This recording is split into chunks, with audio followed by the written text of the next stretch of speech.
Hey there YouTube, today I'm going to show you a diorama I've been working on.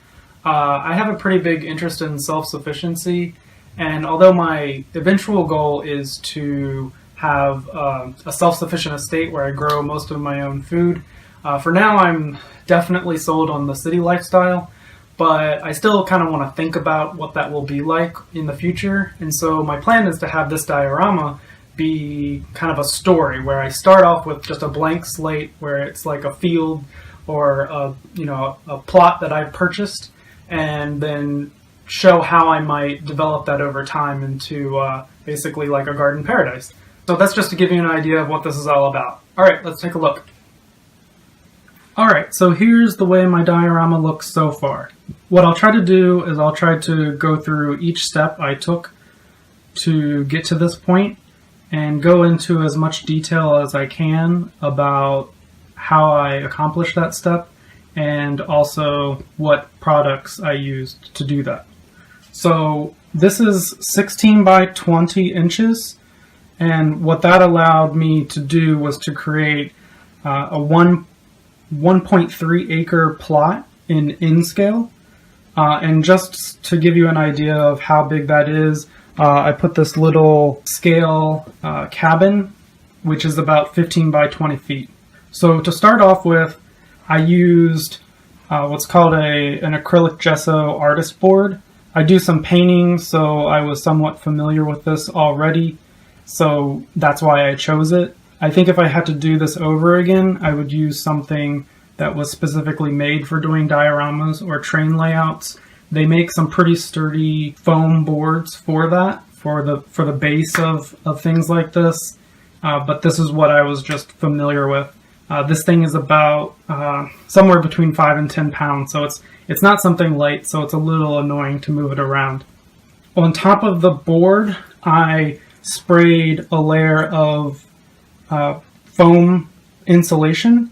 You can get panels for this, but I had cans of this sitting around because of just projects I was doing around the house, so I figured I might as well use it.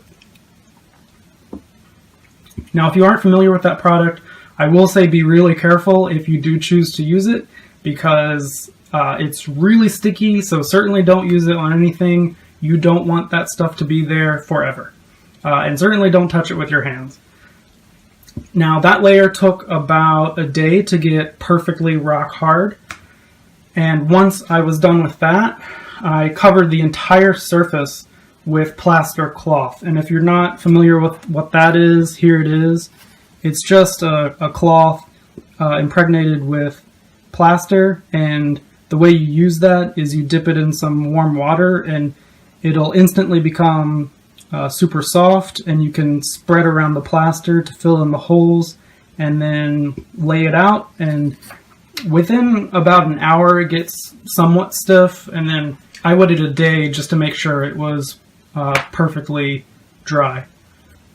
Now, once that was on there, there was still quite a bit of gaps, quite a bit of areas that just didn't look good, and I will go over here a little bit just to show you that these corners were sloped off pretty significantly. If you look at the foam layer, you can see that it sloped off here when what I was trying to do was go from the shortest level over here to the highest level over here.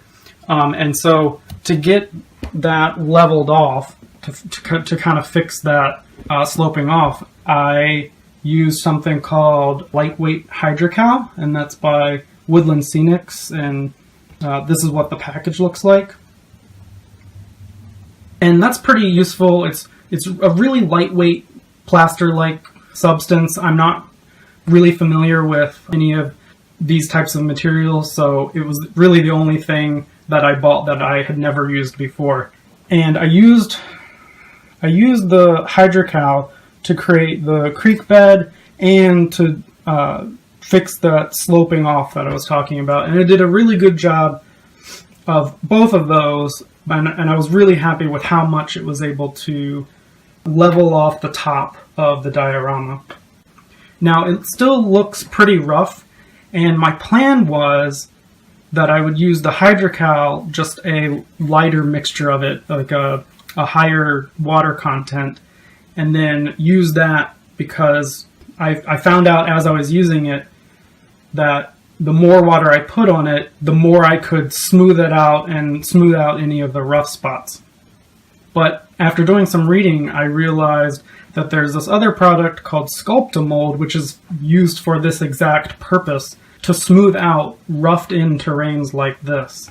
So my next step, and I'll be sure to do a video of this, is to add sides to the diorama. First of all, just to make it a cleaner looking edge, but also to contain the Sculptamold that I'm going to be using. So what I'll do is I'll make a video on adding the sides, and either in that video or a future video, I'll get some Sculptamold and fill in any of the gaps that might be there between the edge of the diorama and the sides, then smooth over the whole diorama. The creek bed especially is pretty rough, so I might actually try to sand some of that down before adding the Sculptamold. I'm not sure yet, but you'll see it when I do it. Alright guys, hope you enjoyed. If you have any questions or any advice for the next steps I mentioned, be sure to leave it in the comments.